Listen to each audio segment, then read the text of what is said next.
Read my lips. No new taxes. I'll make our government open and transparent so that anyone can ensure that our business is the people's business. I remember landing under sniper fire. There was supposed to be some kind of a greeting ceremony at the airport, but instead we just ran with our heads down to get into the vehicles. I will close Guantanamo. I will restore habeas corpus.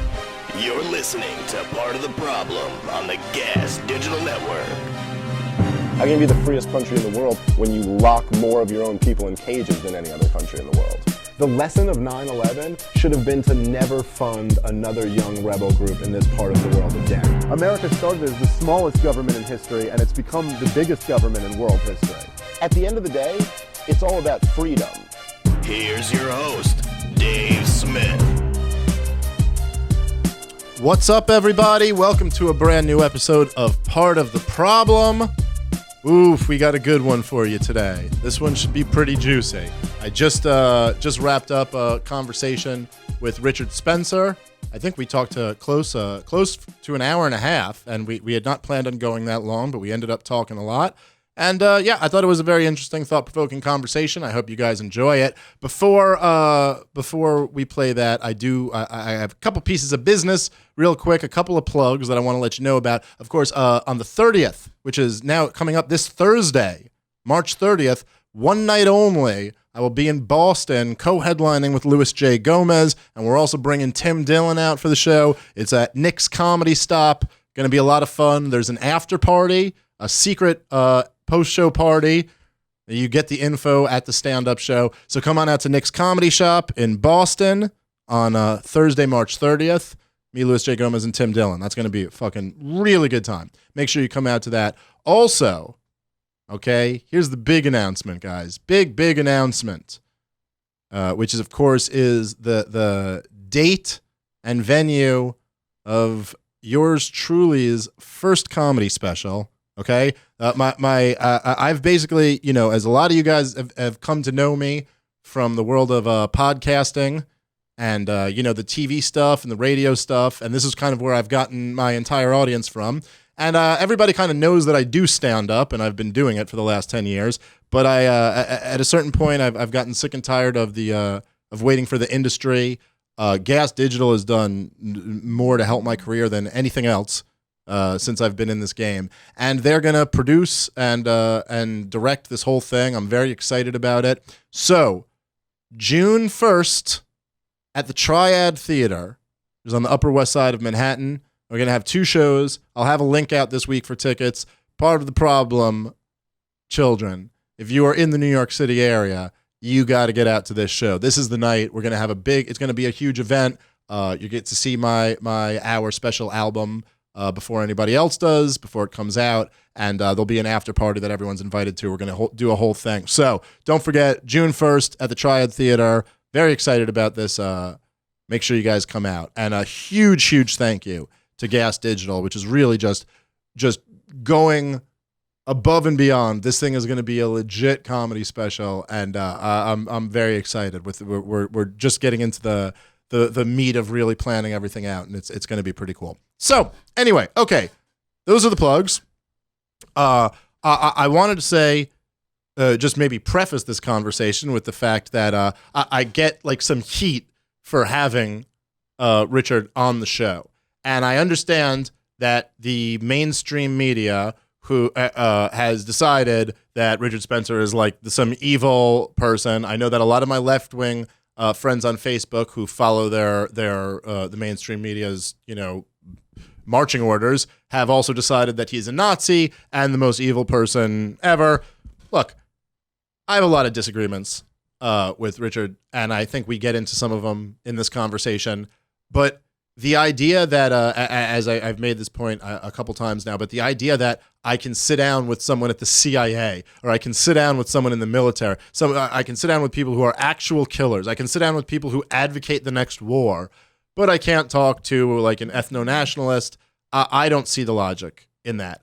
On top of that, I also, or not on top of that, but on the other side of that, I also don't downplay the concerns about the alt-right, okay? I believe me, I'm the Jewish libertarian who's the son of a Holocaust survivor. I know the dangers of right-wing groups, and you know, kind of anti-left-wing uprisings.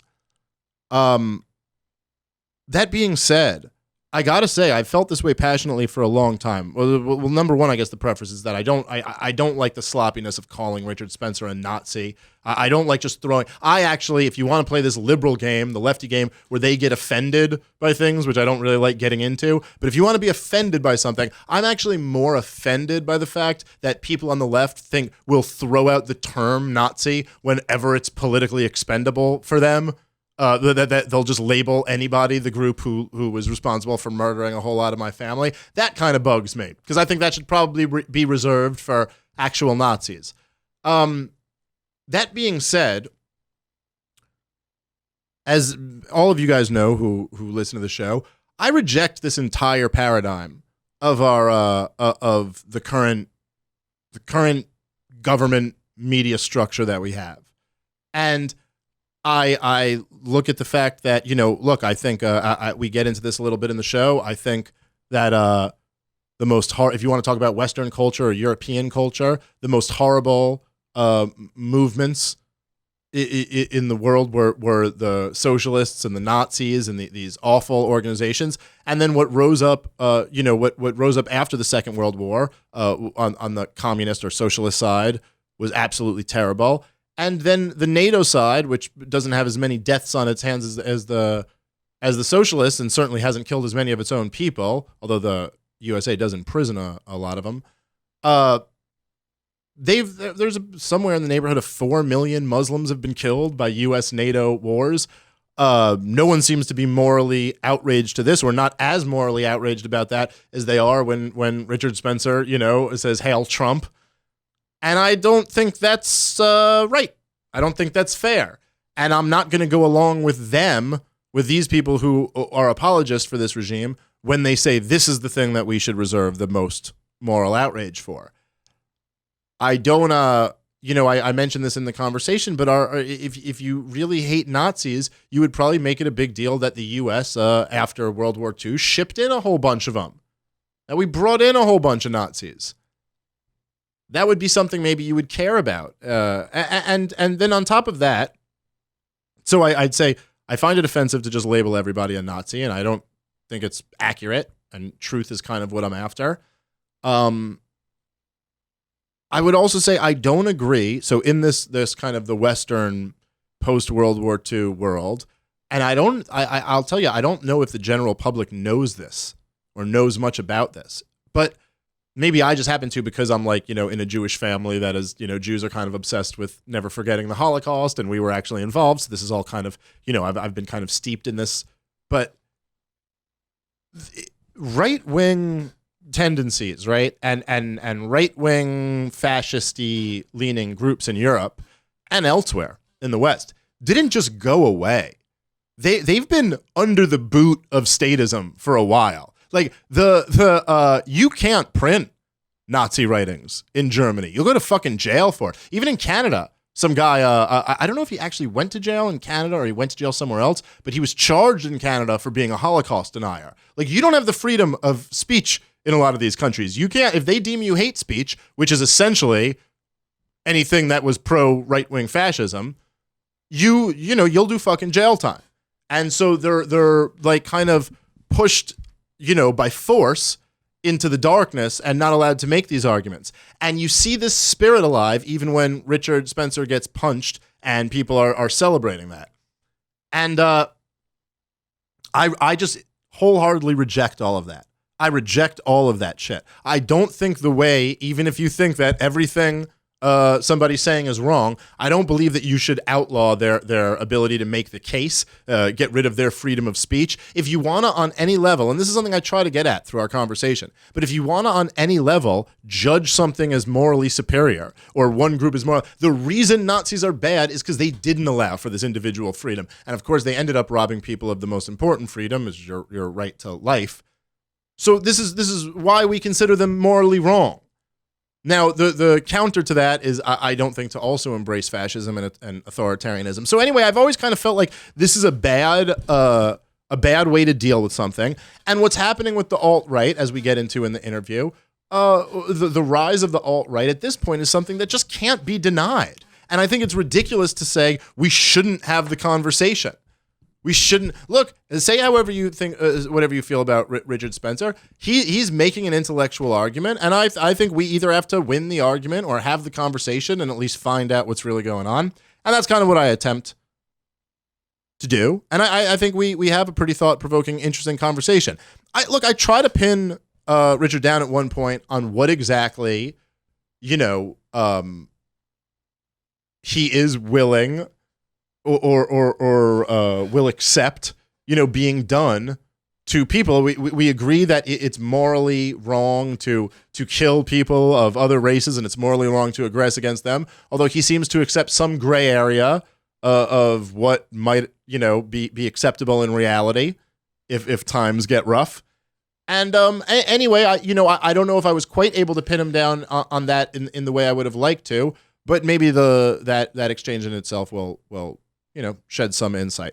Anyway, I enjoyed the conversation, and I appreciated Richard Spencer for coming on the show. I think this one should probably get some people on all sides nice and provoked and triggered. So I'm looking forward to the reactions. All right. Is there anything else I had to do here? No, I don't think so. All right. Let's go to the interview with Richard Spencer. I hope you guys enjoy it. All right. Ladies and gentlemen, welcome to the show.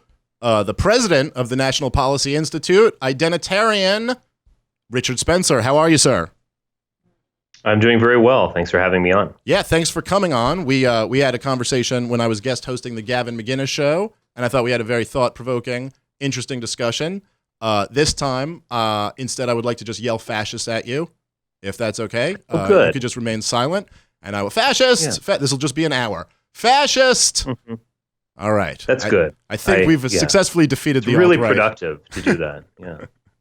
So what's going on with you, man? I as I said last time on the show, on Gavin's show, I got somewhat familiar with you around a year ago, maybe a little over a year ago, and your stuff as I was trying to look into this alt-right phenomenon, and this was before you had kind of blown up in the way that you have since then. So what is it like? Let's start here. What's it like to be you over this last year or couple years, where you started with kind of dabbling in this idea that there should be an alternative to the right wing. You coined this name alt-right, and then to being almost called out by name by Hillary Clinton, to the saying "Hail Trump" in this media storm, and now then being randomly attacked in the street. Whatever you want to touch on. What's it like being Richard Spencer over this last year? Well, it has been a major change, and I don't say this to seem narcissistic or something, but it is the life of a celebrity to a degree. I'm not at Tom Cruise levels or something, but it is a very different place than where I was a couple years ago, where some fans obviously knew who I was and so on. But the wider world had zero consciousness of who I was or who I am. But yeah, I get recognized at airports. I'm usually a little bit worried when someone comes up to me and asks, "Are you Richard Spencer?" I don't know if they want to shake my hand or punch me. I just kind of stand there braced for it. But yeah, just little things like that, having to worry about when I go out in public. Again, I don't want to exaggerate where I am, but the fact is I never worried about those things before, and now I have to worry about them. Every little misstep I make makes a headline. That's also rather annoying, but it comes with the territory. But then at the same time, I can send a message so much more easily now as well. Attending CPAC was a way of sending a message. I didn't quite know what was going to happen, but I definitely knew that something was going to happen, that there's going to be stories about it, that there was going to be some controversy. And so that ability to send a message like that is really invaluable. I mean, it's something you can't put a price on. Right. And so I feel like our ability to reach the mainstream, even when we're being attacked as, Nazis or, white supremacists or whatever, nevertheless, our ability to reach average people has increased by a factor of 100, in the last couple of years. And I can only take that as a good thing. Right. Right, because they say, it's kind of like the old saying, all publicity is good publicity. You are almost the best case study of this ever, because you have gotten outrageously horrific publicity. I mean, what you've been accused of in the mainstream media is basically being the most evil person on the planet. And of course, look, I was, as I told you last time we talked, I had defended you a few times on this show. And it's not that I was really defending much about you personally or your ideology or anything like that. I thought I was essentially just defending civility. Like, if someone's making an argument, you shouldn't shout fascist at them or punch them for making that argument. And that the idea of putting a man, just on any man level, if you go putting on a ski mask and running up and throwing a sucker punch and then running away, it is just like the most bitch move, and like every man should look down on that. And anyway, so it's not, to me, was a fairly uncontroversial thing to say, although I found out pretty quickly it wasn't. But when you talk about this stuff, I mean, I would imagine that's kind of scary from your perspective. I had a liberal atheist whom I've been talking with on Twitter.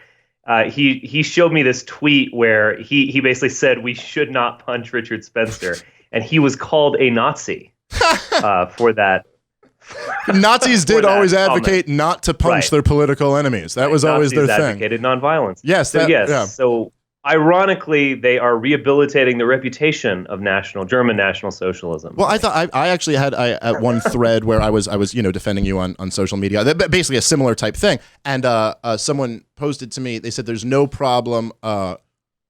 Said some like Antifa thing, and was like, I have no problem punching Richard Spencer in the face, and I said, don't you find it kind of ironic that you're like using violence to chill political speech in the name of anti-fascism? And she corrected me and said, not anti-fascism, anti-Nazism.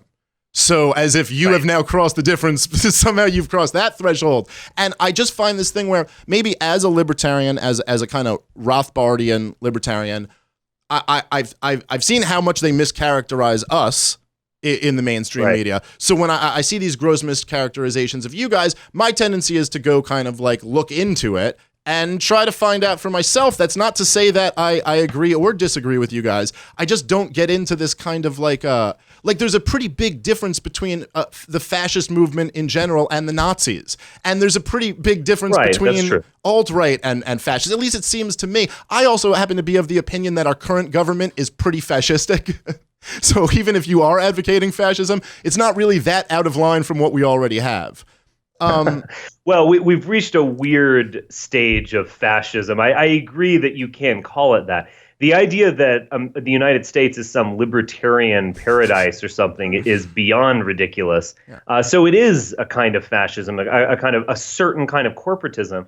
But it's one that it seems like the only people who benefit from it are people involved in the military-industrial complex or the insurance industry, or certainly Goldman Sachs, the financial industry. Yeah, I'm glad you make that point. Let me just add to that, because I feel like that's lost a lot of times on the alt-right. I mean, I'm really glad to hear you say that, because the truth is I get this impression a lot, and maybe this is just how you kind of rally people up. But when you get into the alt-right identity politics, a lot of times it's this kind of, the message that's preached is that everybody else is winning, or the government is like doing all these services for these other minority communities, and it's all anti-white people. But from my perspective, I kind of agree with you. I think there are these policies that have kind of been destructive for everybody except a handful of people who have bought off government. I don't look at any of the government policies over the last few decades and been like, oh man, they've been helping out the black community so much by destroying their families and imprisoning half of their population or whatever.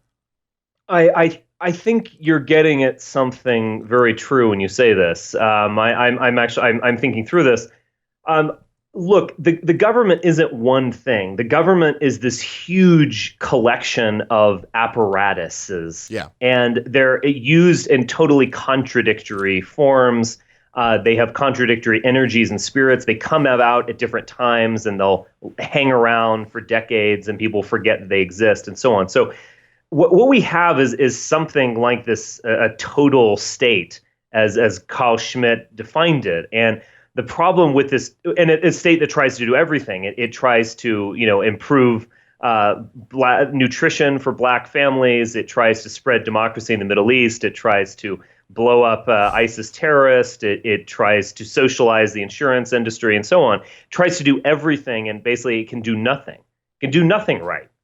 I think that's the situation where we're in. I mean, I would certainly not deny the fact that a tremendous amount of government programs and even kind of like private corporate programs or so on are actually anti-white. And to kind of misunderstand them, I think, from a libertarian's perspective of saying, oh, well, no one benefits from socialism. Well, look, someone benefits from socialism. I mean, it's almost axiomatic. Someone is going to benefit from this.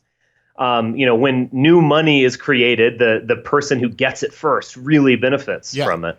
As Rothbardians know well, and certainly in an affirmative action program. Now, you could argue that in the long term, affirmative action is bad for blacks or so on. But look, clearly they are benefiting from the fact that corporations actively want to hire less white people, that government organizations actively want to hire less white people, and so on.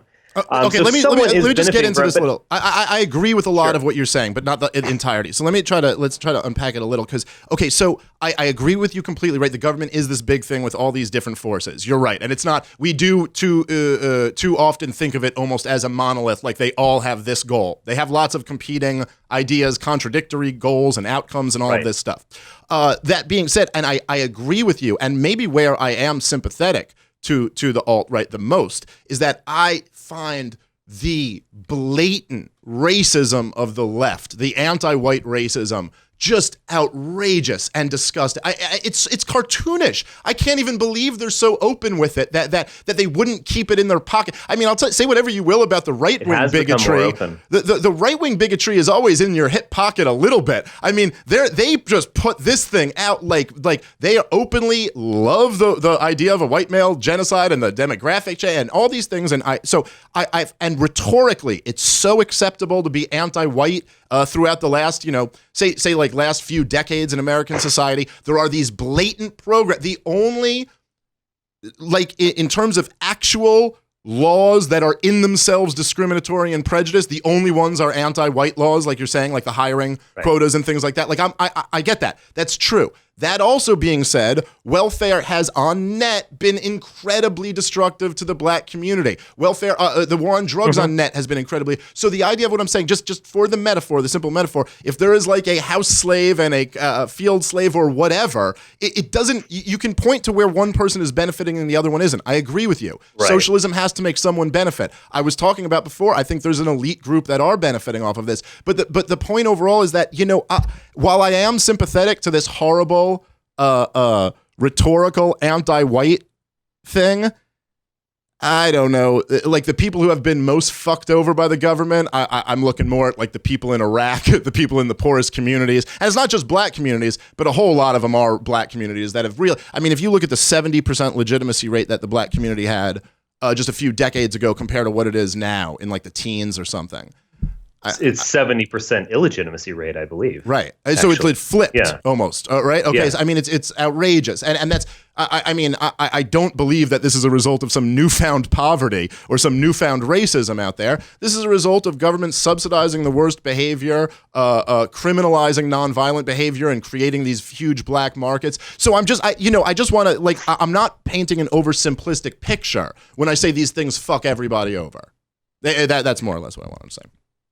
Right. I mean, I would, again, I think in some ways we are going to actually have a lot of agreement.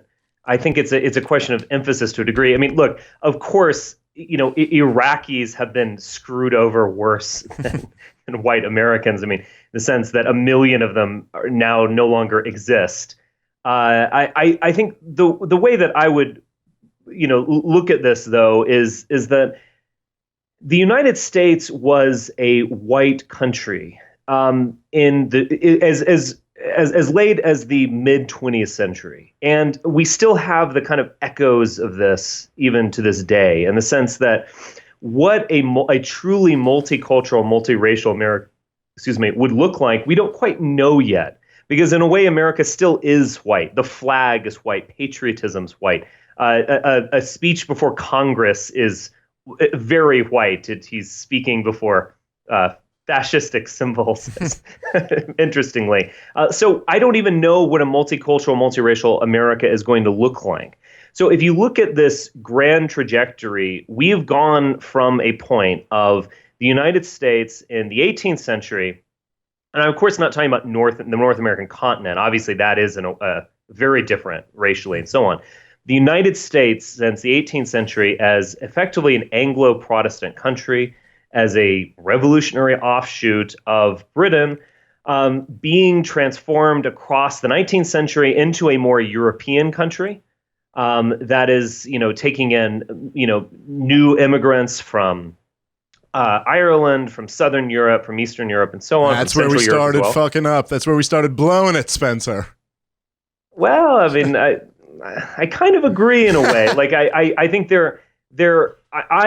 I have accepted the racial dimension of America, but I do understand as well the power of not just like being part of this big racial civilizational family, the power of being a part of an ethnic family where everyone is on the same page in terms of religion and language and culture and so on. There is actually a lot of power to that. But I would say in the 20th century, we emerged as a nation. I would say after the First World War, there really was an American nation where you would have a lot of Irish names and Italian names and English names and German names, but all of those regional and ethnic differences had been dissolved. And it was a kind of melting pot. I think this melting pot is a kind of left-wing metaphor, but it actually, reason why it's so powerful is that it speaks to something. There was a European family that emerged in the 20th century.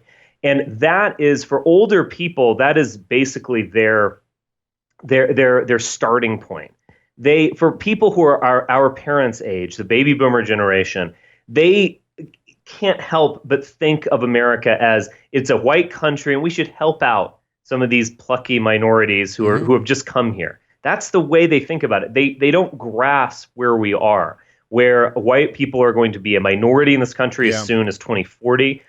Where the entire culture is geared against dispossessing white people, where we pat ourselves on the back when a corporation like Apple announces we've hired less whites. Congratulations us. Oh, look, this new superhero movie will have, 10% less white actors. This is the direction we're moving, and we're certainly moving into a delegitimization, morally speaking, of the white man as a source of authority. Now, just because I'm fair, I would actually probably say that this is deserved to a degree, because it has been Jewish people and these particular kind of white person who, in a way, is deserving of his illegitimacy at this point, that has actually created this terrible world that we live in now. So I think I would be. Wait, hold on. Why is it Jews and some white people? There's a particular kind of white. No, but you're saying it's all Jews? The leadership. Is the implication there that every one of us are on board with this plan? No, listen. All right. Being a little racist. I get what you're saying. I'm jumping on maybe a silly point, but look, I agree with you on this, and this is something I find very interesting. Is that okay? So when you talk about the demographic changes in America, what they project into say 2055 or whatever, where we become a pretty soon we're like majority minority, and then we become a majority Hispanic nation basically, and this is however you feel about it, it's a pretty profound shift in America. I mean, whatever your thought is, and it seems like we have the rules right now are if you're going to discuss this in public, you are only allowed to praise this and how wonderful it is. Like the left can talk about it and be like, well, this is the greatest thing ever. And they never really seem to have to give a reason why it's great. And I don't know, honestly, how I feel about it, but I think it's something that maybe should be discussed more. It's pretty profound. Let me jump in. Sure. It's an event horizon. Like, we don't know what it will be. And I think one of the traps that we fall into, and again, this is a very baby boomer trap. I think a lot of younger people think about this differently. One of the traps we fall into is we think that it's all going to be the same. People will just have different skin color. And so, we'll all be watching Fox News and, watching the Cowboys and the Redskins play football, and we'll all be waving flags and going to war in Iraq and living in the suburbs, but we'll just have different skin colors. This is one of the fantasies of baby boomer Americans. I don't think it's going to be like that at all. And I'm honest enough to say that I don't quite know what it's going to be like, because when you change the racial and therefore the cultural dimension of a country, we don't know what it will be like. I mean, like when Anglo-Saxons would go to somewhere else, to go to another continent, we would create a organization like Australia or New Zealand. And there are some very important differences between, say, Australia, New Zealand, the United States, et cetera. But there was this common ground where it's a recognizably European and even Anglo-Saxon civilization and culture. So it's not like the Australia of the Aborigines. And so when you change the racial dimension, the whole thing changes. Yeah. And so no one knows what America is going to look like in 2050. And we're wrong to assume that it's just going to be the same thing with different skin colors. It won't be. It inherently won't be. And whether these norms that we love, the love of the law, the love of democratic institutions, a lot of the cultural things that we take for granted, the 4th of July, Christmas, all this kind of thing. The idea that these are just going to be the same thing 50 years from now is totally wrong. I don't know what the world will look like, but I do know that it will be radically different. Well, look, I mean, it's radically different already than it was 50 years ago. I mean, I comment on this a lot on this show, but we've been through quite a cultural shift that is pretty insane. I mean, we went from a time where, like, teenagers, pop culture 50, 60 years ago in this country was watching a sitcom where, someone was like, gee, Pa, let me help you with some yard work. And I sure do love being in America. And now they're listening to music that's like, put your pussy on my face. And I mean, like, it's the most drastic cultural change you could imagine. And it just, I don't know. It seems like there's no, I do agree that I think there's no critical analysis of this. And these are profound changes that we should be able to at least discuss. And I don't think, what I will defend, say, the alt-right on, is that I don't, and not just the alt-right, this is bigger than that. This is really like whatever you want to call it, but the whole Trump phenomenon. But the idea that if you reject the idea of these demographic changes and you just say, I don't like it, that you're now the most evil person in the world. I know a lot of alt-right people have made this point before, but I just don't know, like, if you went to Italy and you said, hey, everybody, in 50 years, this is going to be mostly French, I think they'd be like, well, no, that's bad. And I don't think that makes them evil for wanting to maintain their country. Again, I don't know necessarily that I'm on board with you using the force of government to maintain this, but I do reject the idea that you can't have this discussion or you're somehow branded evil for having this discussion. Do you think we're going to have to use government? I mean, this is where I would say libertarianism, people get it wrong when they see libertarianism as a purely economic doctrine. I mean, libertarianism is a profoundly moral doctrine. Yes, sir. Obviously the non-aggression principle is at the core of it, but it's not just the non-aggression principle. I think libertarians have an allergy, a profound allergy to state power in general, that whenever the state does anything, it is almost inherently illegitimate because it is violence. It's inherently non-consensual. If it were consensual, we wouldn't need the state. The state is about power. And I guess my rejoinder to that, the stupid conservative rejoinder to that, or the liberal rejoinder to that is, no, the state isn't about power because the state is about us and it's about law. And if the state only acts democratically, we create the state out of our own, that's all bullshit. The state is about power. It is totally irrational in its basis and its constitution. So, but my rejoinder, the true rejoinder, is that yes, it is about power, but the state is an existential entity. There is always going to be one entity that is exceptional, that can use power, that can legitimately use force, that will determine what's a friend and enemy, that will determine what is exceptional and what is not. There is the one entity, almost by like a force of nature. There has to be a center to the whirlpool. Someone will break the law in order to establish the law. Well, what do you base that assertion on, that there will always be one? I mean, there's not a world government, so why does there have to be a central government? What makes it have to be 320 million people in America? I mean, where are you basing the idea? Nothing. That's fairly arbitrary. That depends on history. That depends on the nations that are. But why is that arbitrary and the other one? State. And the other one is there's always a state. I mean, there's always someone who is going to be able to legitimately use force. There's always going to be a source of authority. When you say legitimate, do you just mean accepted as legitimate by the people? Like, where's this legitimacy? Yes, that's what I mean by legitimate. Okay. I don't mean morally legitimate, like from a God's eye view, or just a morality perspective. God's eye. Oh, I'm sorry. Go ahead. Yeah. Right. Mm-hmm. That is again the problem of libertarians that. I think we might joke that they're autistic, and what we mean. I mean, it's a harsh joke, but several of them actually are. Right. That's true. Well, the alt-right. I mean, if they cured autism, the alt-right would just disappear overnight. It would be a terrible. It would be our Holocaust. Anyway, except this one really happened. Right. But. Well, where was I? So we'll joke about libertarians being autistic in the sense that they're focusing on this like super morality, this God's eye view of the world where all force is illegitimate.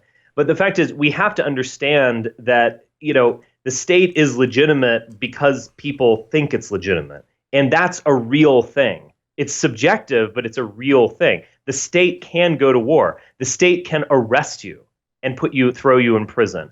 The state can do all sorts of things that private governments can't do. And we have to recognize that for what it is. That legitimacy is a real power. And there's always going to be some entity that has that power. I feel like this is what bugs me, okay? And I feel like this is somewhat of a cop-out, but I think you're not coming at it from the liberal or conservative nonsensical point where they argue that government is not force. I grant you that. That's just ridiculous, denying what is reality. But what you're doing is, I feel like what a lot of people do when the topic of libertarianism comes up, which is that if I get to the moral issue of why government and initiation of force is inherently immoral, you go, well, I'm not trying to look at this bird's eye moral view. Let's dismiss morals. We're not going to get into that. However, I'm sorry, I wouldn't be able to read one alt-right article, and this is true for the left, the right, conservatives, everybody, where morals don't become an issue. There's so much of what you reject about the current government that is it's immoral behavior. So why is it that we get to talk about morals, but then when we take it to its logical conclusion, which is moral legitimacy? I understand there's a difference between what people accept as legitimate and what's right and wrong. Are you throwing out the idea of right and wrong altogether? Or is it just whatever is accepted as right and wrong?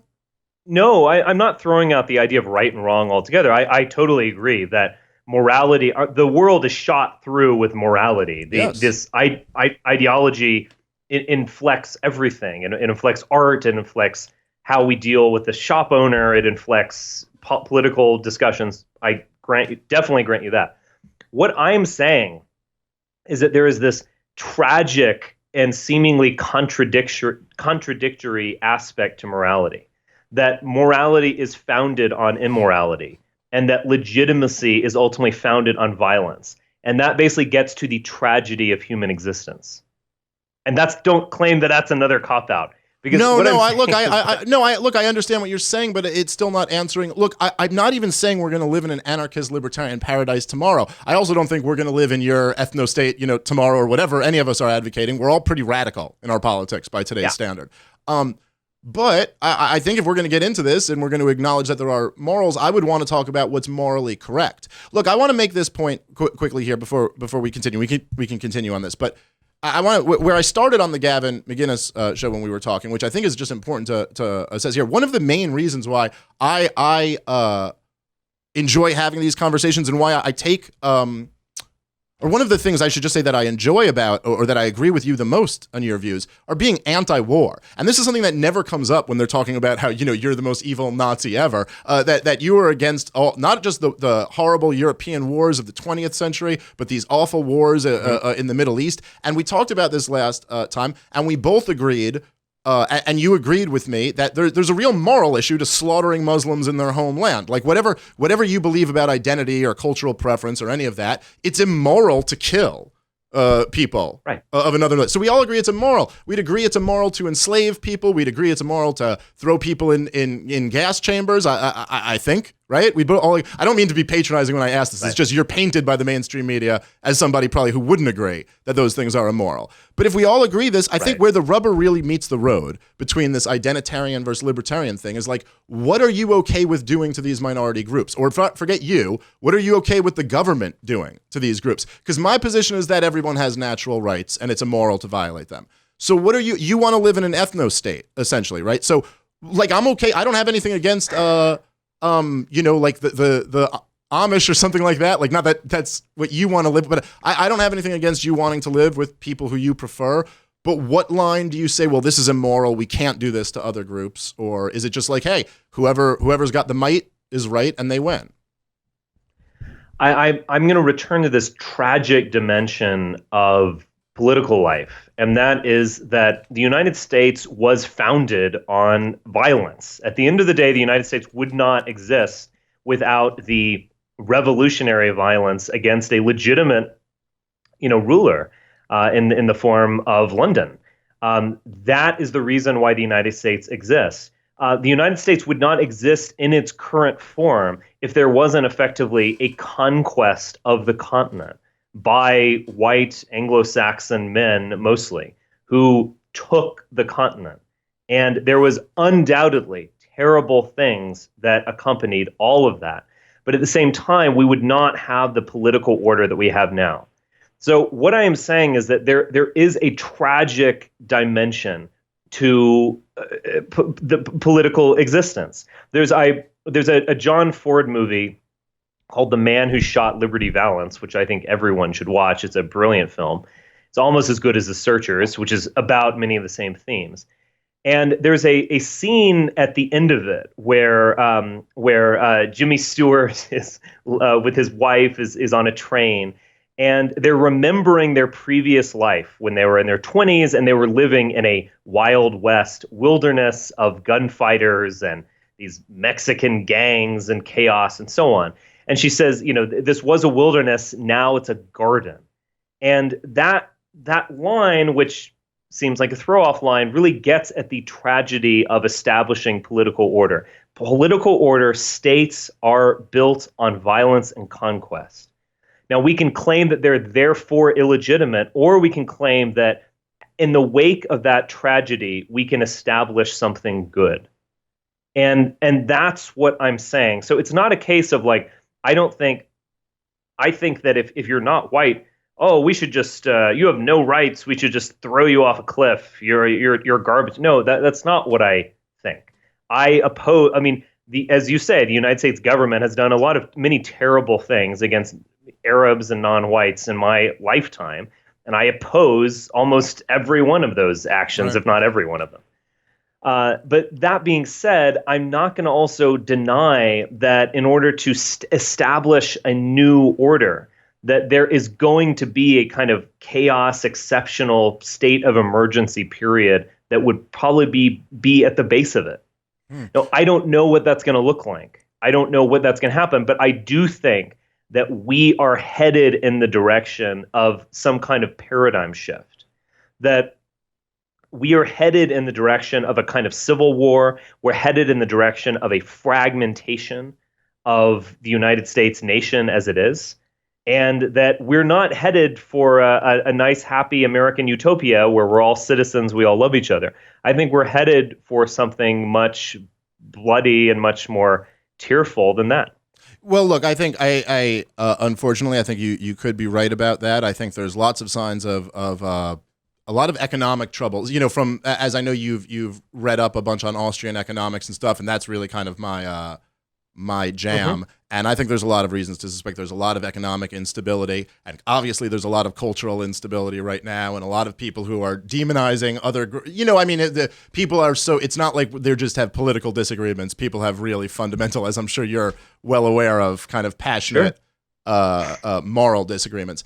I do agree with you that the whole thing is kind of, look, all of humanity, it's not so much as government, but it's all kind of based on a big pool of violence and conquest, and what would be by any moral current standards considered kind of heinous, immoral activity is permeated throughout all of human history. But if you're going to, see what's like, I guess if we're going to talk about like history or European Western history, which I think is what you guys really, love, to me, from my perspective, what is kind of amazing about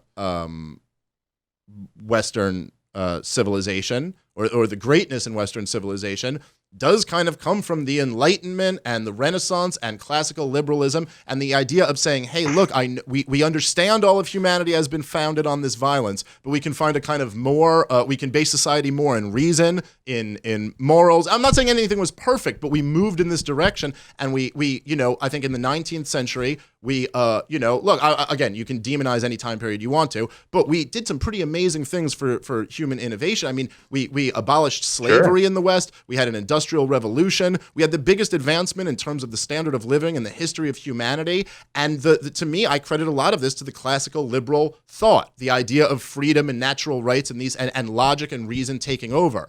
And what happened after that was these other ideologies, like socialism, and then what I look at as a very counter, kind of cultural move, which was fascism, or a counter-cyclical kind of thing rose. And these ended up being really, really horrible regimes that ended up, but these European people who you care about so much suffered more and got slaughtered more by these ideologies than anything else, than any other threat that you could possibly imagine.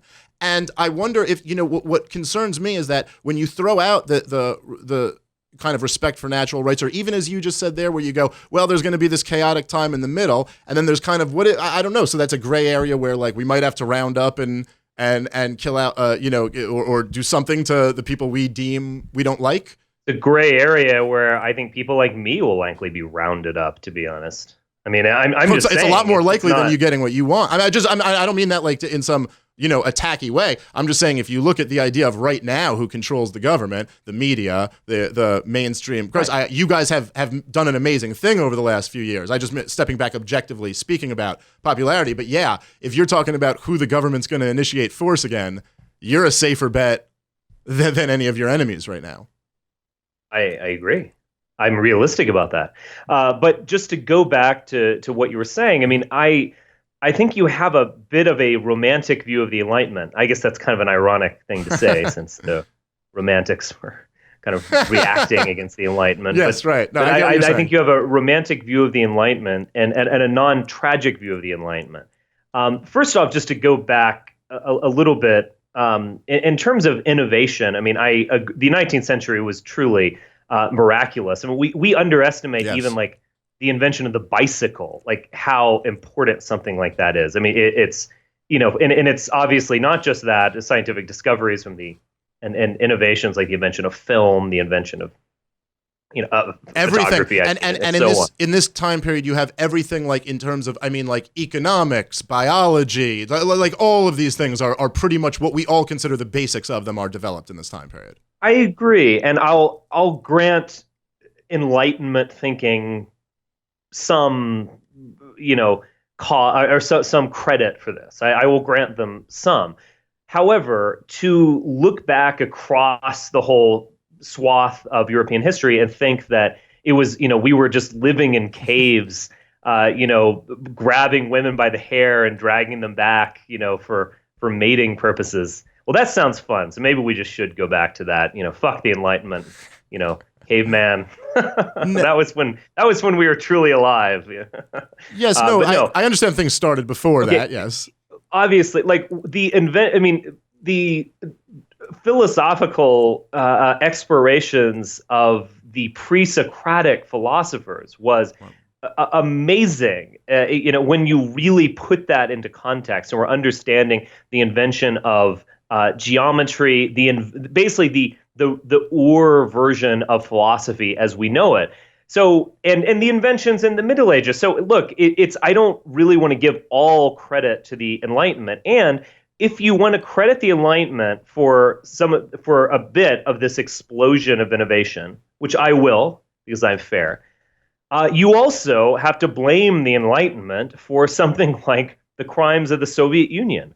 And you really have to. The Soviet Union is fundamentally based on the concept of creating a new society based on reason. Ironically, you're right. But ironically, the Soviet Union inherited a lot of traditional aspects of the Roman Empire. That's one of the interesting aspects of history. But its animus, what was driving it? What was its energy? Its energy was to create a purely rational society. Yes, when you throw away the idea of natural rights and private property and all of the stuff that was built up by the classical liberals, and you throw all of that away, yes, they were able to build off of the wealth that was formed in this previous era all across Europe, really. Mostly by monarchies, to be honest, is the system that this was done under. And you throw all of that away, and you decide that government is going to become the rational actor, as you said before, in an organization that inherently can't be what they're claiming it to be. Yes, you're going to have lots of problems. So I'm just wondering, honestly, because I don't actually know your opinion on this, but what are your thoughts on, talking European style here, if we're looking back at the 20th century, what are your thoughts on socialism, and what are your thoughts on fascism? I have a lot of deep thoughts. I think it would be very easy for me, and probably propagandistically good for me, just to be like, oh, fascism was terrible, I have nothing to do with it. I think fascism arose from some contradictions that were very important. To a degree, it was a direct response to the Soviet Union. It was an attempt to not just respond, but in a way kind of outdo the Soviet Union, to have a different version of socialism in Mussolini's sense of corporatism. Hitler drew upon some of those economic ideas, many of them not. I mean, Hitler never nationalized a single industry or anything like that. I think it was also a kind of way of reaching a synthesis in the modern world, where it was fascists were modernists, and they fundamentally did understand that the classical liberals were weak, that they were always going to be bulldozed by socialists, by people who are more energetic, more willing to use power than they were. They also realized that traditionalism in a root sense was kind of LARPy, as we might say, live action role playing. We have passed that point. And so there was an attempt, and you can see this a lot in fascist art. You can see this a lot in fascist public projects like roads or public buildings. There was this attempt to kind of marry modernity and the ancient world, in Mussolini's case, or marry modernity and a kind of traditional Central European world in Hitler's case. So it was a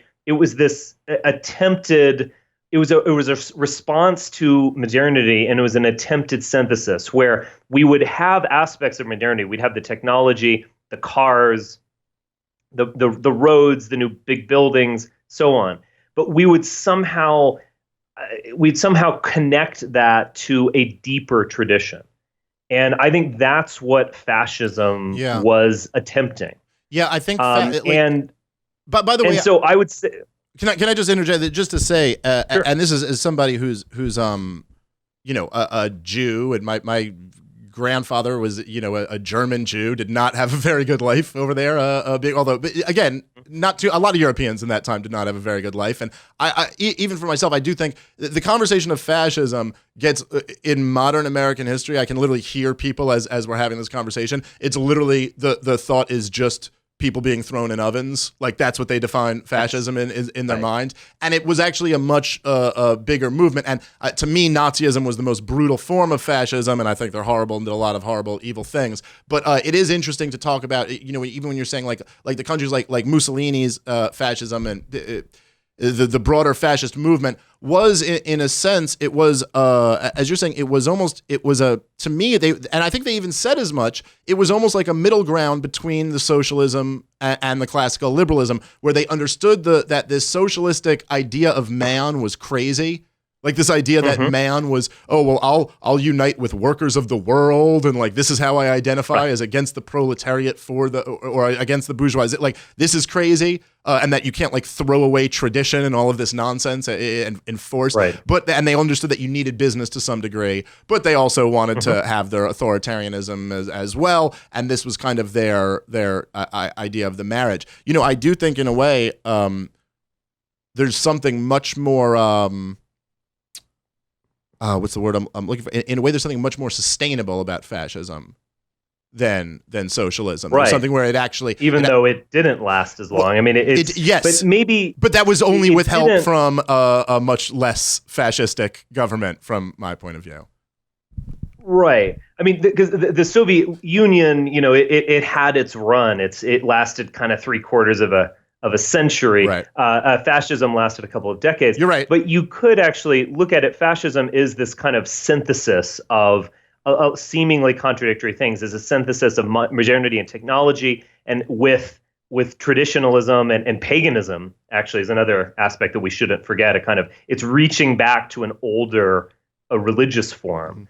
And it's a synthesis of tradition and modernity in this new thing where we're going to accept the advances in modernity, but we're going to give meaning to people's lives. We're not going to turn them into automaton robots. I think there was some Lenin statement, like at one point, mankind will all be working for the same wage in the same factory, or just some horrifying vision like that. No, fascism wants to give meaning to people's lives, and so there's always been a bit of fascism to all of these states. There's a bit of fascism to the Soviet Union, particularly after its kind of crazy Leninist period burned out, where it tried to connect with Russian nationalism.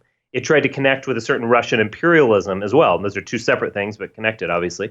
It tried to connect with a sense of strength and honor. A part of me, whenever I hear the word fascist, part of me wants to be like, oh yeah, you call everything fascist. Sarah Palin's a fascist in your mind. Stupid. But there actually is a legitimacy to that. I mean, Vladimir Putin does call upon a certain kind of generic fascism, we could say, in what he is offering the Russian people, which we're going to be modern, but we're going to have meaning. The United States has fascist elements. That's what I was kind of getting at before when I was saying it's a more long-lasting system. I mean, I'm not just defining fascism as what. Look, however you define it, whether it's like I think Mussolini said the merger of corporation and state is corporatism, which is fascism, like that. I mean, that's what we have right now. I mean, there's the idea that, okay, we have some nationalized areas. We let a lot of them not nationalized, but we heavily regulate them. We can essentially tell them what to do, use force where we have to. We're kind of like an empirical fascist country. I mean, I don't like, that's kind of what I see. And to be honest, even when they'll say the stuff with, if you look at like the modern kind of progressive, dynamic or the what has been the dynamic that has had the most control over government, media, entertainment for the last few decades, it's, I mean, even the way they describe it, okay, well, we would call it's a left-wing version, probably not a right-wing version. But aside from that, even when they say like how if you look at the textbook definition of fascism, they'll say race is a central thing. I mean, how central has race become? To the left, the modern progressive movement, race is right at the center of it. It's as important, if not more than it is to you, to be honest. I mean, they're as much, everybody has to check their white privilege or know that they're a black, victim or LGBT. You are strictly defined on which one of these groups you fall into. So I look at it ultimately as being like, I look at it kind of from like a, I guess, Mises talked about this a lot, but where he would say, there was socialism and then government interventionism, and that was kind of how he distinguished the two, and then we would fall under that interventionist thing.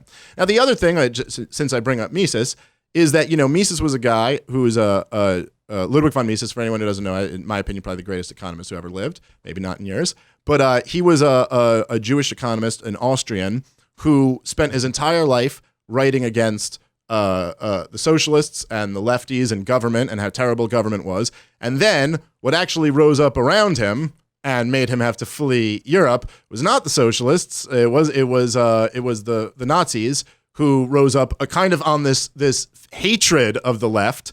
I guess they accepted that they have to live in a hazy time as you had said earlier, where some natural rights had to be violated, and he got pretty worried. He was able to get out of there before a lot of other people weren't so lucky. So I guess at the end of the day, Richard, I guess my concern is like, I don't know. We live in this progressive world that I have decided a long time ago is all complete bullshit. I'm ready to throw that all out. I'm not going to think you're an evil person just because they say you are. I'll look into it for myself. But I got to say, this does really concern me about you and the alt-right and all the people that are advocating this stuff, is that at the end of the day, what ended up happening, right, was that you advocate all of this hatred of the left, you throw out the natural rights and the classical liberalism and all the stuff that actually, in my mind, produced the most amount, not to paint with a broad brush, but the most amount of wealth and innovation and all this good stuff.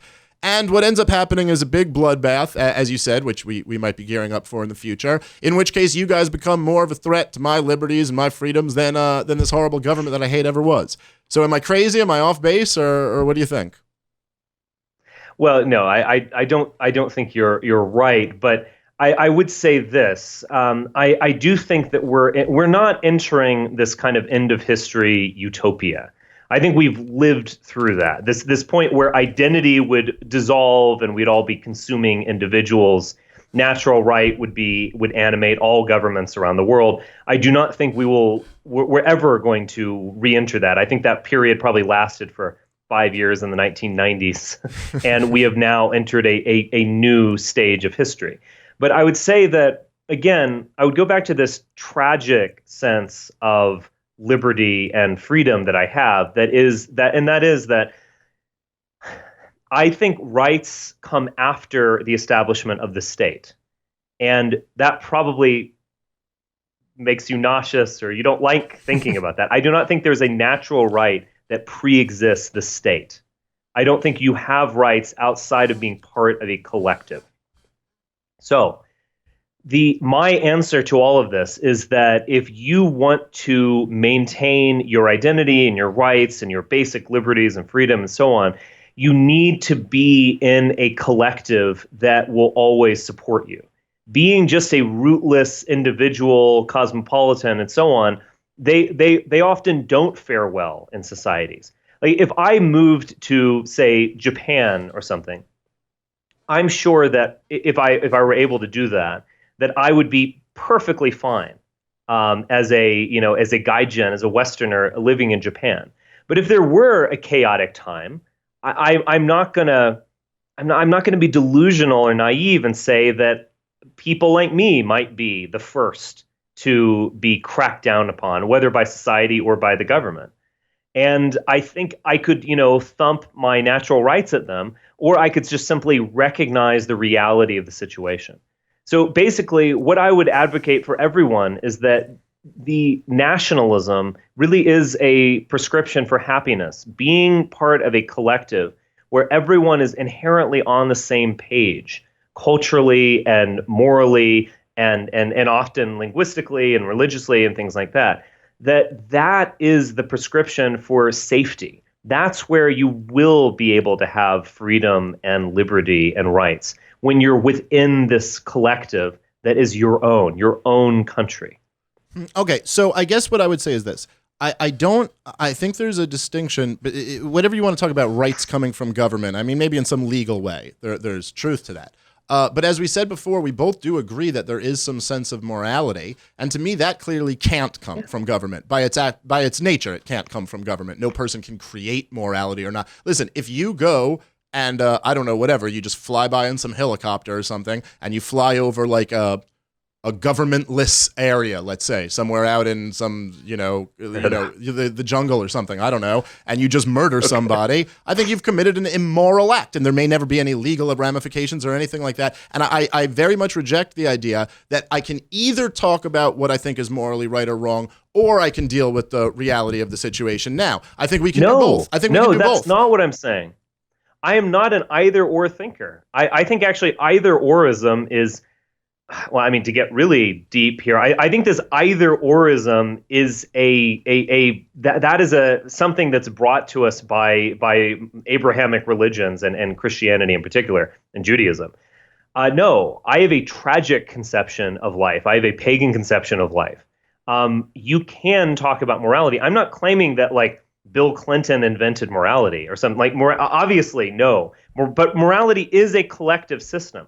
Morality and religion is a way to bind us. It's a way of binding communities by saying right and wrong. It's not, I think once we start thinking about it outside of a collective, it's when we kind of get in this abstract autistic realm. No, I agree with you. It comes from being social creatures, from being interactive. There's no need for morality if I'm the only person on the planet. I agree. It's about human harmony versus human corruption. And there's this kind of, yes, I agree with you on that. But the idea that, so to me, what matters, what is morally correct, like, look, at the end of the day, I don't even, look, when you say things like identity matters, I can't disagree with you on that. Identity matters a lot. There's no way to argue that. And if you know anything about psychology, identity is huge. And race is a big part of identity. I don't disagree with that either.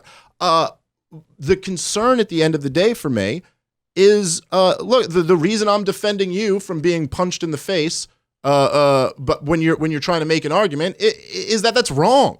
I mean, it's wrong to punch someone when they're trying to make an argument. And if we're going to say this at all, if we're going to get into the area of saying that there's morals, well, then when you're confronted with immoral behavior, I don't know if you can just go, well, there's been a ton of immoral behavior throughout history. You're right. It is tragic.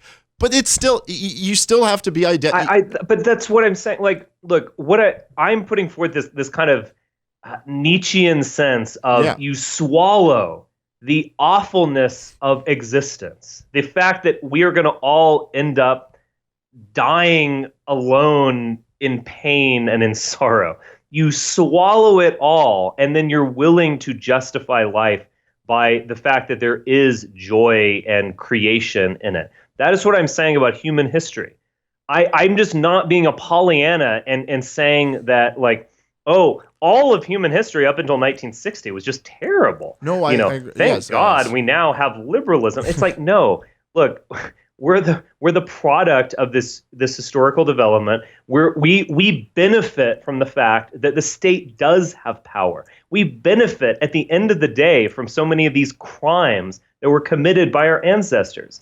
I am willing to say that because I'm willing to take the slaughter bench of history and ultimately swallow it and recognize the tragedy of it, but not throw out morality. I mean, that's the worst thing to do would be to say, oh, there's been all this violence in our past, therefore I'm just going to go and randomly shoot people in the street. No, that's ridiculous.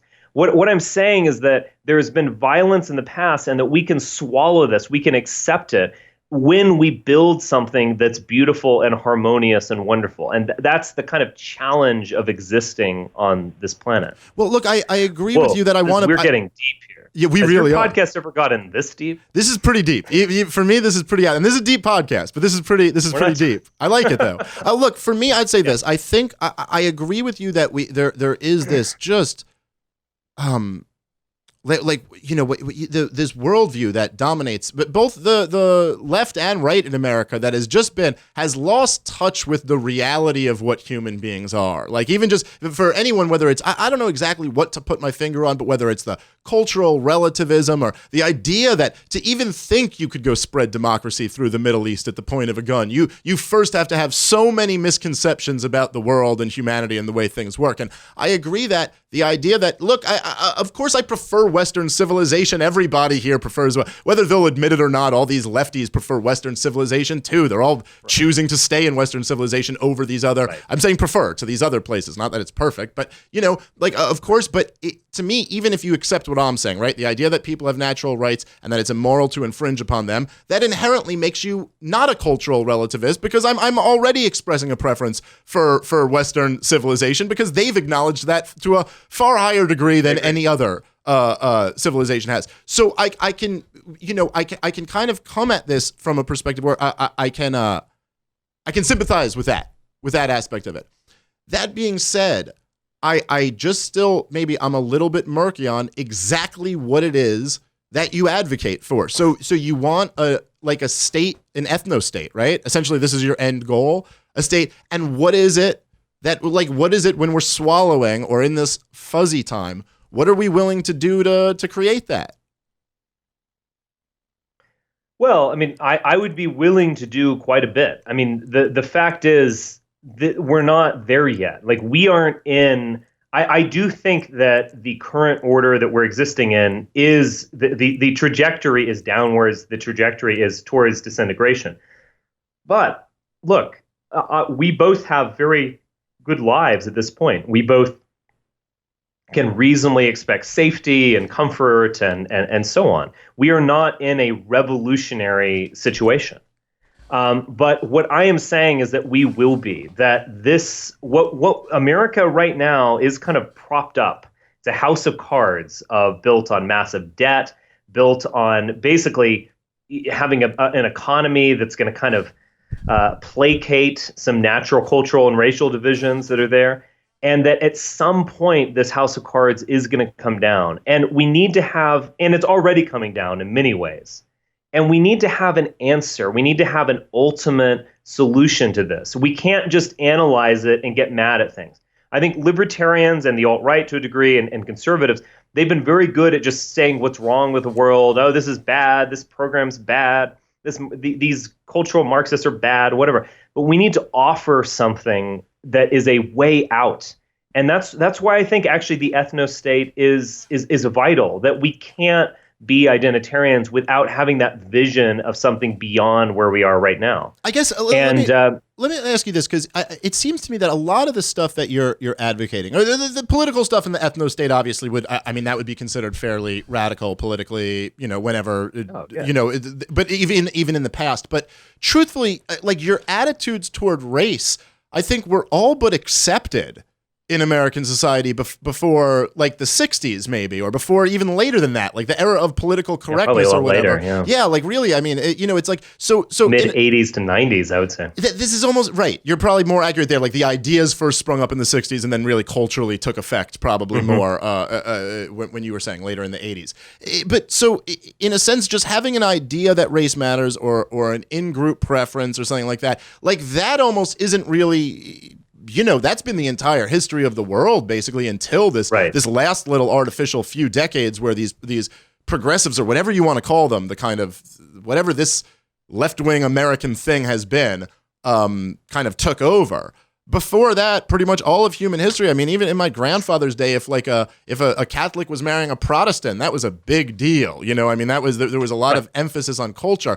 So I guess almost like, do you want to return to that culturally, or do you like something kind of more similar to that, even before getting maybe this ethnostate? No, I don't think we can go back. I don't think we can go back to the 1950s. I don't think that's possible, and I don't think that's desirable. For one thing, the 1950s led to where we are today. That's a good point. And we, if, as I've said many times, if you press rewind on your DVD player, I guess our millennials don't even know what that is. But if you press rewind on your YouTube streaming video or whatever, and you press play again, you're going to end up at the same place. So no, I don't think we can just go back to an older America. I think there must be ultimately a radical solution. But I also think that, and my radical solution is as crazy as possible. It's, we need to have a reinvention of the Roman Empire. But I would say this: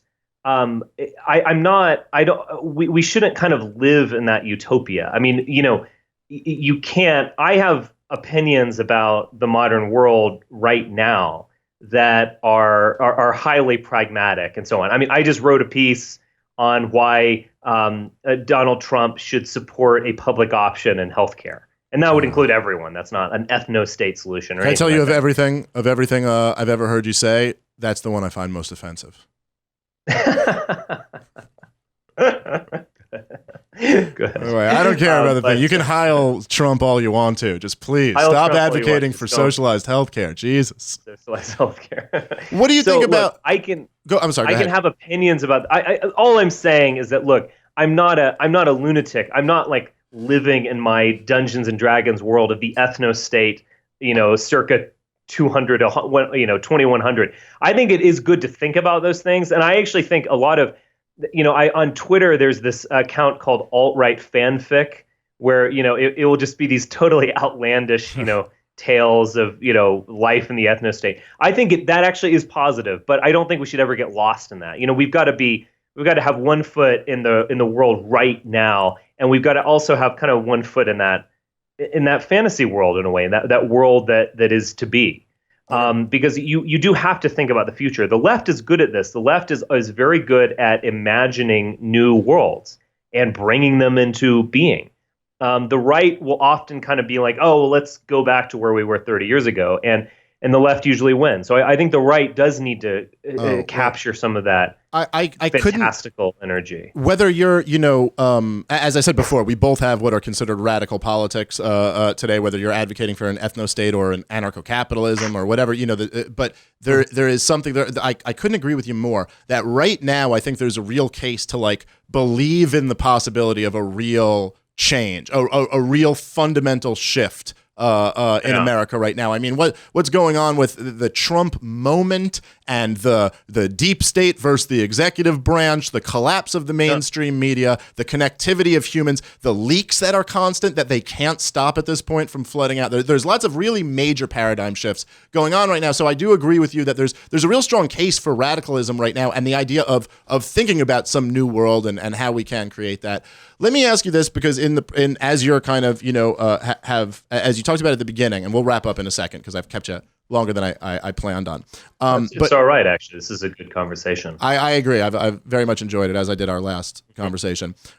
So as you've built, as you mentioned at the beginning, you have a much bigger reach than you ever had before, much bigger audience than you ever had before, certainly right now. I did hear this one, which I must say I was happy to hear you say this, but it was after that but after the Hail Trump speech, which blew up all over the place, the speech in D.C., which was, I mean, more than enough to convince pretty much every left-wing guy, yep, he's as evil as we could possibly imagine he was. And I mean, Mitt Romney was a Nazi for saying binders full of women. So if you put your hand up in Hail, I mean, you're clearly a Nazi.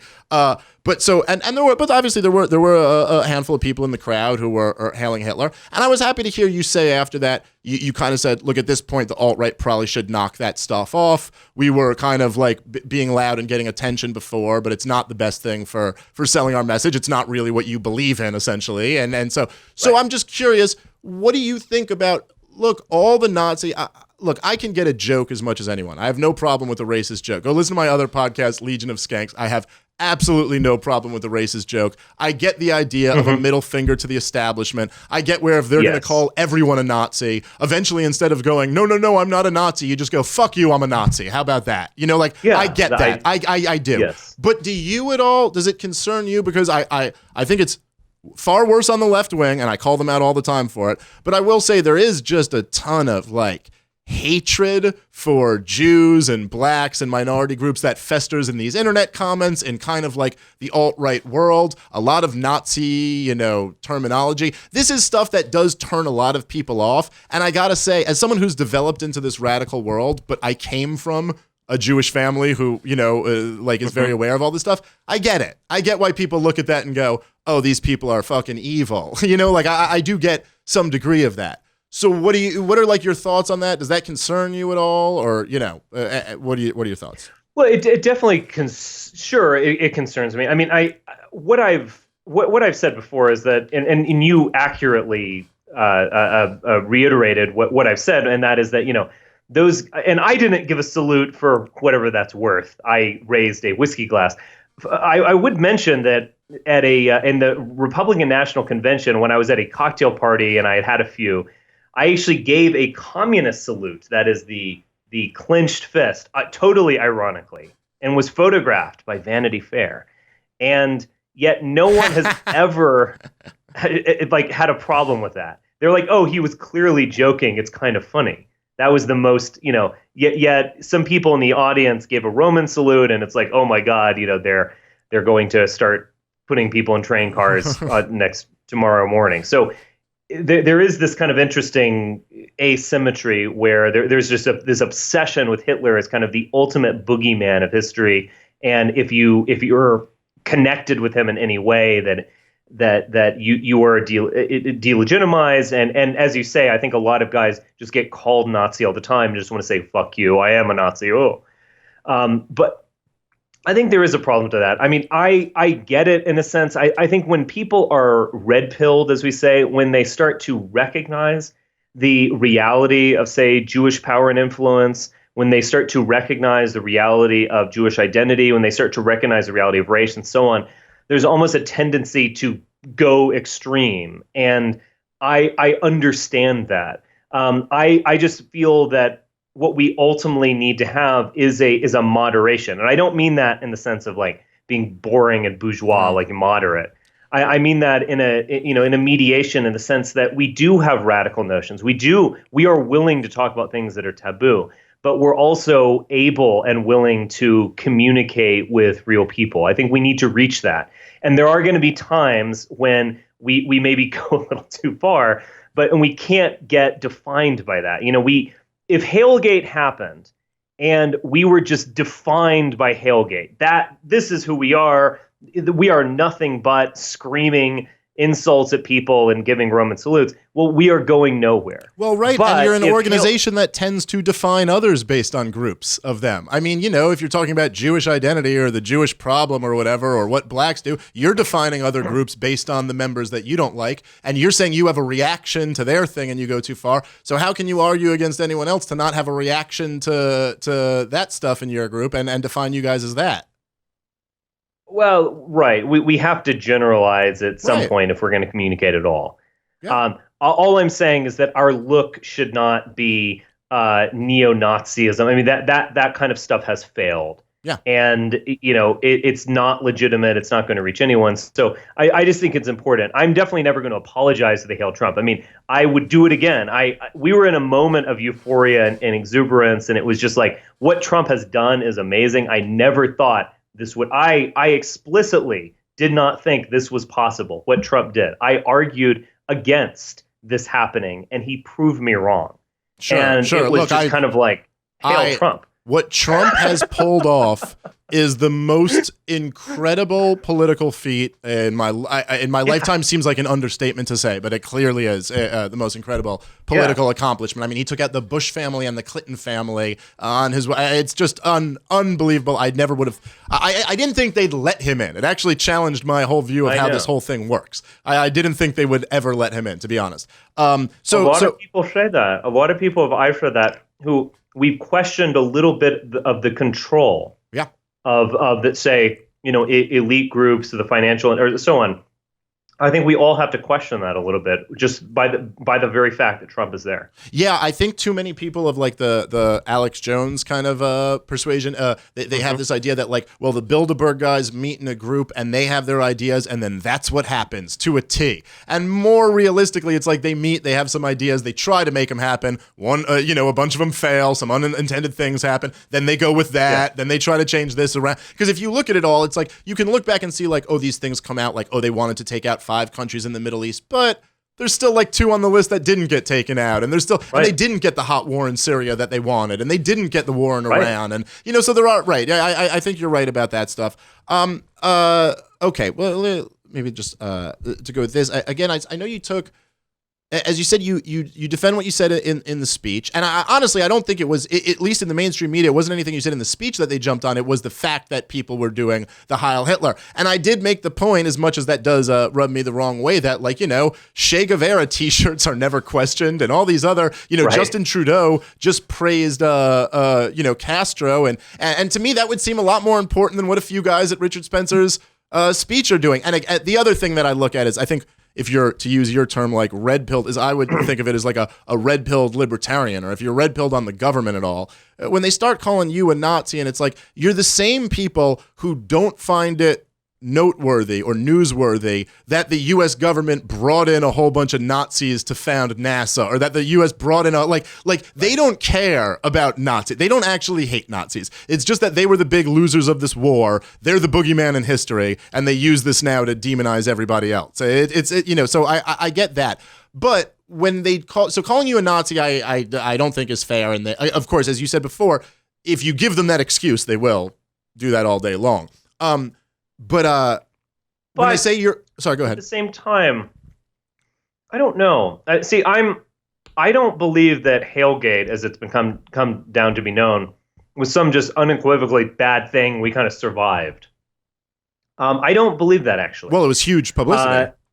It was huge publicity, but it also demonstrated our willingness to be badass. And I'm not, I look at things in a very complicated manner. I'm not an either or thinker. I look at everything involved with it. Nothing ultimately bad has happened due to Hailgate. And our movement has not been ruined by it. Our movement is bigger than it ever was. And so I have to conclude that we don't want to go down that road of being, just idiot neo-Nazis out, whatever. But that our willingness to say, like, fuck you, I think that's a good thing. I think it's ultimately a good thing to be edgy and to show that we're willing to be wild. I will tell you, it's one of the things I like most about the alt-right is they have this kind of like, and this is why even when I'm asking you like, oh, look, let's just get down to it. What can the government do to these minorities? It's like, I like that the alt-right in general will put their cards on the table. Like that's the attitude and it's just kind of like, look, this is what we feel. I hate about the mainstream libertarian kind of establishment libertarian movements that they will run away from their principles anytime they take them to an unpopular position. Get like right away. It's like, you want to legalize pot? Sure. Right. Yeah, absolutely. How about freedom of association? What? No, you can't bake a cake. It's like, it's infuriating. Didn't Gary Johnson, he was like, you should bake the cake. That's the libertarian response. Yes. I mean, it's that's exactly. But marijuana should be legal. Right. It's just like, and then you prove the alt-right correct in the cuck thing or whatever. Obviously, that is what you are. You're just bowing down to these guys.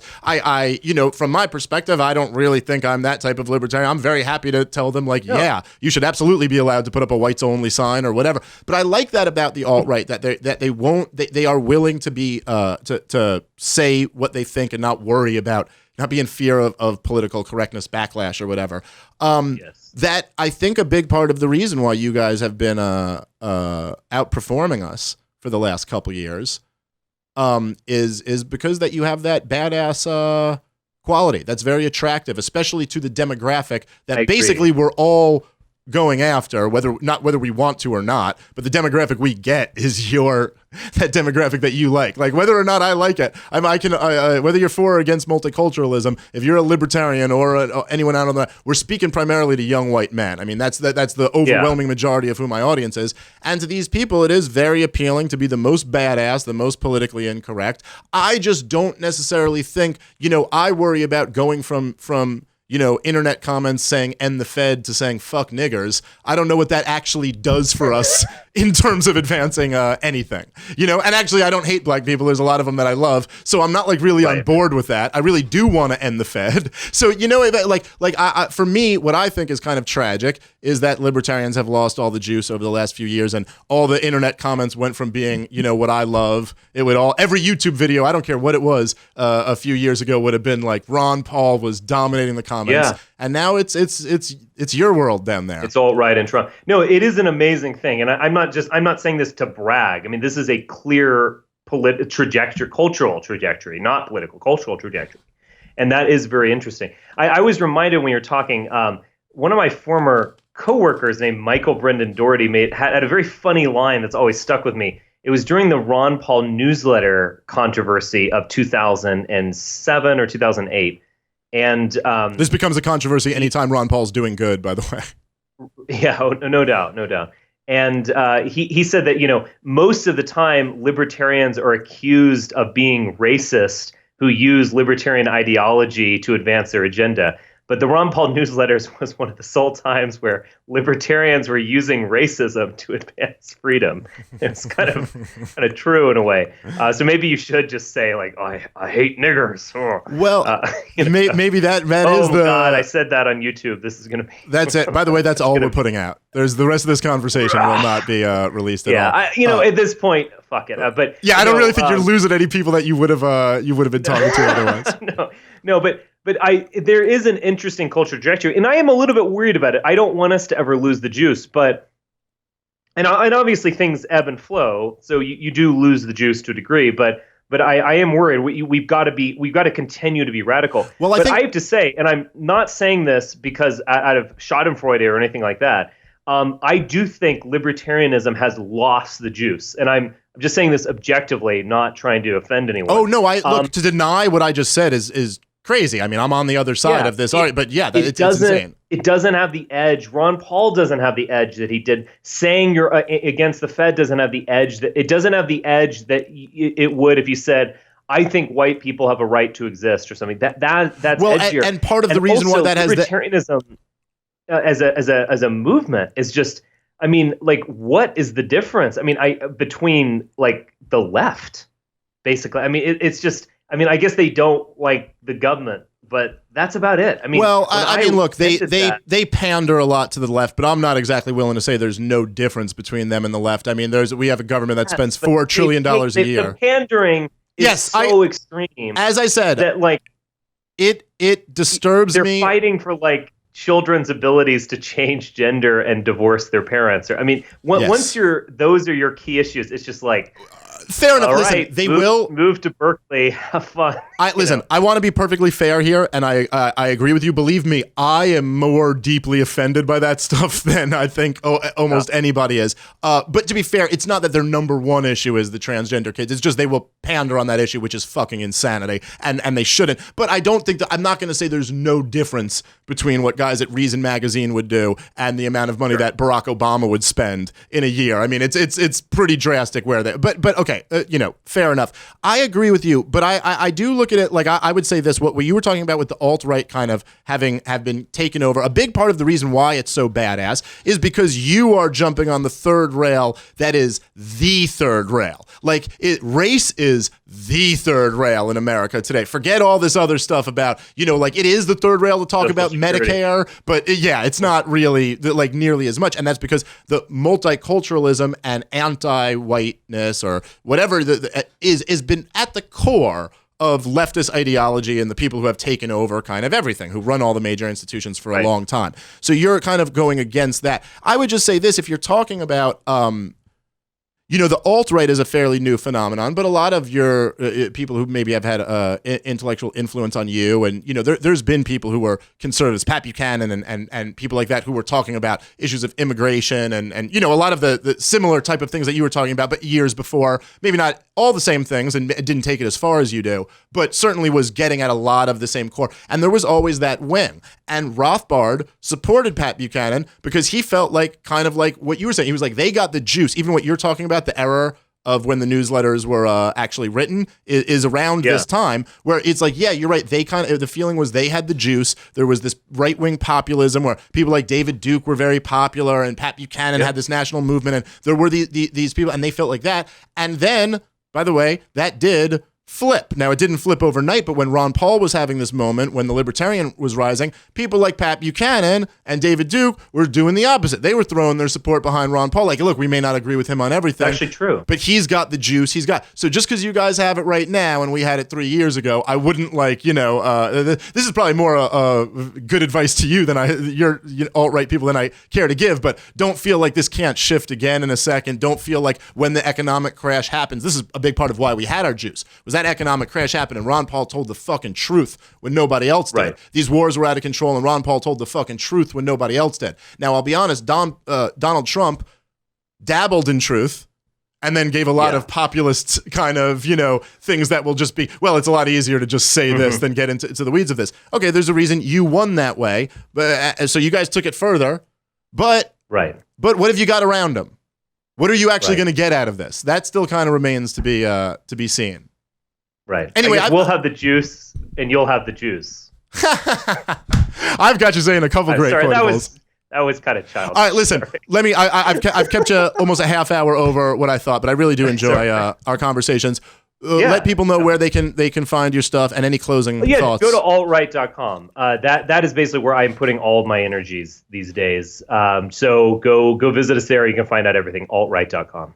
Okay, cool. Again, man, I really appreciate you taking the time. People say whatever, it's unbelievable to me because I'll go, I said this last time we were on, but I'll go on Fox News and argue with like a CIA guy, a Republican strategist, a Democratic strategist. I'll have left-wing people on, but the outrage I get when I say I'm going to sit down and have a conversation with you, and it doesn't make sense to me that I can talk to the killers but can't talk to someone who you deem, politically out of bounds. And I will say, man, for any people out there, whatever criticisms you may get, so many of these left-wing people who are outraged by you, I mean, you can just smack down their arguments in a second. They've got no understanding of history, no intellectual argument to actually put forward. If you take it to its logical conclusion, it all falls apart. So look, I appreciate the back and forth, and I find our conversations thought-provoking. I appreciate you taking the time. I'd love to do it again. This was a lot of fun. All right, we'll definitely do that. Richard Spencer, everybody. See ya.